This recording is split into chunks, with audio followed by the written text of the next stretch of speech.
Hello everyone.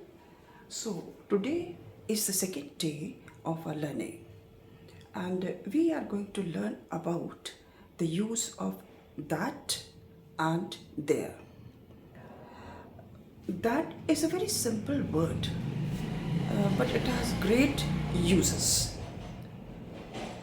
For example, I am going to tell you about how many ways that can be used.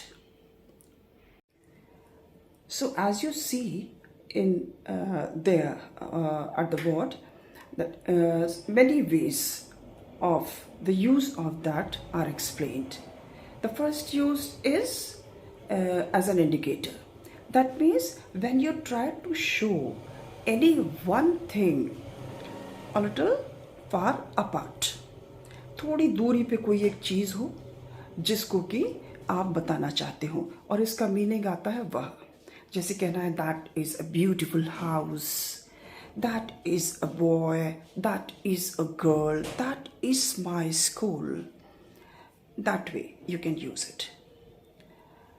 और इसके अलावा इसका use conjunction के जैसे भी होता है, जिसका मीनिंग आता है कि जो इस सेंस में इसको यूज़ किया जाता है. जैसे मुझे कहना हो कि मैंने कहा था कि मैं आपको हर चीज़ स्टेप बाय स्टेप पढ़ाऊंगी. I told you that I would teach you all the things step by step. या जैसे कहना हो मुझे वो पेन दे दो जो मैंने तुम्हें दिया था, तो give me the pen that I gave you. तो यहाँ इसका मीनिंग जो के सेंस में आता है. फिर कुछ फ्रेजेस में भी दैट का यूज़ हो जाता है. जैसे कहना है कि मतलब बहुत सारे काम करे और कहा लो बस हो गया, या बस इतना ही. ऐसे सेंस में भी इसको यूज़ करा जाता है कि so many things I told you and you did it so successfully, so properly and that's it. और बस हो गया, लो इतना ही तो था, लाइक दैट. और नेक्स्ट यूज इसका है, जैसे कहना है कि it was so cold that I could not do the work, that is why I did not come to the place. इसीलिए मैं इस जगह पे नहीं आई, या मैं स्कूल नहीं गई, या मैं ऑफिस नहीं गई, तो मेरा काम कंप्लीट नहीं था, इसीलिए के सेंस में. तो इसका शॉर्ट फॉर्म भी that's why, that's it, that is का शॉर्ट फॉर्म हो जाता है दैट्स.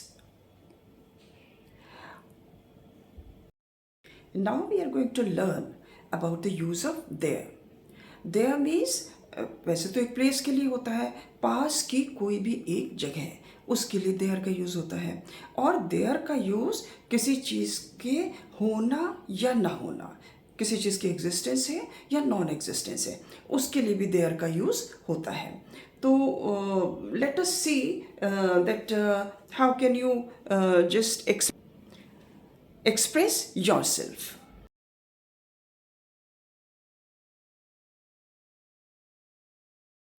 जैसे आपको किसी कार को एक्सप्लेन करना है, उसके बारे में बताना है कि मेरी कार ऐसी है, मेरी कार वैसी है, तो आप कह सकते हैं there are radial tyres, there is a very beautiful upholstery used there, and there is a good music system, and there are many facilities in the car.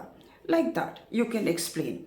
And if you want to say that कितने लोग हैं आपके घर में, there are these many people, there are 4 people, there are 5 people in my house, या क्या आपके घर में कोई है, is there anybody in the house. है तो आपके yes there is, नहीं है nobody is there, कोई नहीं है. या कौन है, who's there. इस तरह से आप देयर का यूज़ कर सकते हैं. या आपको पुरानी कोई बात बतानी है, तो वहाँ ये था या वो था, तो देयर वॉज अ पार्टी, एक पार्टी थी, there was a king, there was a beautiful bouquet, there was a lot of decoration, बहुत डेकोरेशन था, ये था वो था. मतलब so many things you can explain with the help of there.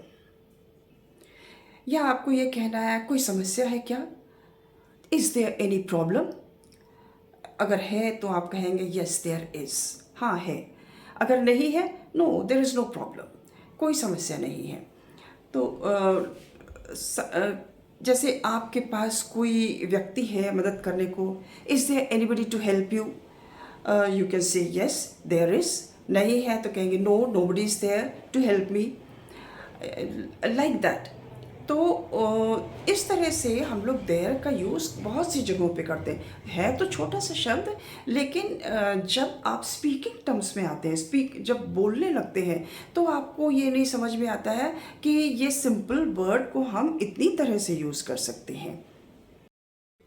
So I will make a request that all of you, whenever you listen something or whenever you see the video, you must try to practice it. You cannot speak unless until you practice it. Practice is the hardcore of learning. तो आपको जब तक practice नहीं होगी, आपके घर में आसपास जो भी चीज़ें हैं, आपके पड़ोस में जो भी चीज़ें हैं, या आप जहाँ भी जाएं उसको अगर एक्सप्लेन करना चाहें तो आप देयर का यूज़ शुरू करें। तो धीरे धीरे करके अगर आप स्टेप बाय स्टेप आगे बढ़ेंगे तो आपको लर्निंग में बहुत आसानी होगी और बड़ा कॉन्फिडेंस रहेगा। So that's all for today.